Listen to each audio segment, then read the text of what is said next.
जयसिंगपुरात भरदिवसा एडक्याने वार, एक युवक गंभीर जखमी। जयसिंगपूर शहरातील मर्चंट असोसिएशन जवळील 9व्या गल्लीतील अभिनव चौक गवळी गल्ली येथे शुक्रवारी दुपारी 4 वाजण्याच्या सुमारास 2 युवकांनी एका व्यक्तीच्या डोक्यात एडक्याने वार करून त्याला गंभीर जखमी केले।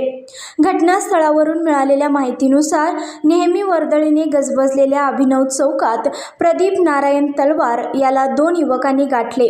अचानक डोक्यावर एडक्याने वार करून ते तेथून पसार झाले। हल्ल्यात प्रदीप तलवार गंभीर जखमी झाला।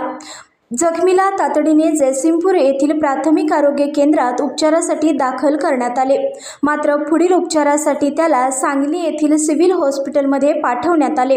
या घटनेची माहिती मिळताच जयसिंगपूर पोलीस घटनास्थळी दाखल झाले। हल्ला करणाऱ्या 2 युवकांचा शोध सुरू असून पुढील तपास जयसिंगपूर पोलीस ठाणे करीत आहेत। हल्ल्याचे कारण अद्याप स्पष्ट झाले नाही। भरदिवसा वर्दळीच्या ठिकाणी झालेल्या या हल्ल्यामुळे जयसिंगपूर शहरात भीतीचे वातावरण आहे। संघर्ष या न्यूज चॅनलला लाईक करा, शेअर करा आणि सबस्क्राइब करा।